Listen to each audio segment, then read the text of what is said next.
Tres quintos premios escolleron a Illa de Arousa para facer parada. Aquí caeron beliscos dos números 45.353, 88.979 e 37.038. Penso que son décimos soltos ou algún billete solto de ventanilla ou incluso de máquina. Non nos confirmaron ainda nada da delegación, pero seguramente aquí de ventanilla sería a cousa. No Grove, ademais do segundo premio, tamén houbo dous quintos que deixaron cartos, un décimo do 37.038 no Habanero e outro do 88.979 na administración número 1. Ese mesmo número deixou outro décimo premiado en Casa Samuel, en Meis, e outro máis en Cambados, no mercado de abastos. Sí, bueno, aquí hai dúas partes, unha no verán e outra no inverno.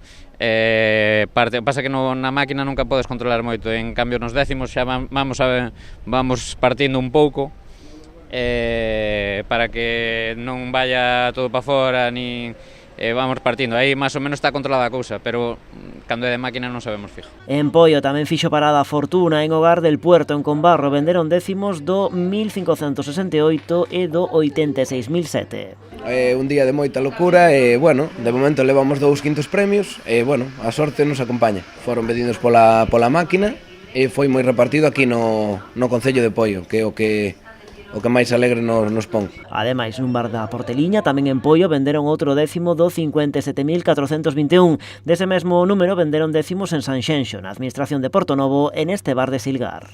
No, aquí no. Sé que son 9 décimos, pero no sé a quién. Hai de todo, porque aquí hai turistas e hai de aquí, o sea que no, eso es moi difícil saber para onde fuera. Houbo tamén quintos premios noutros puntos da nosa xeografía, repartidos, por exemplo, por Moraña ou na cidade de Pontevedra, en concreto en Xeve e Monteporreiro.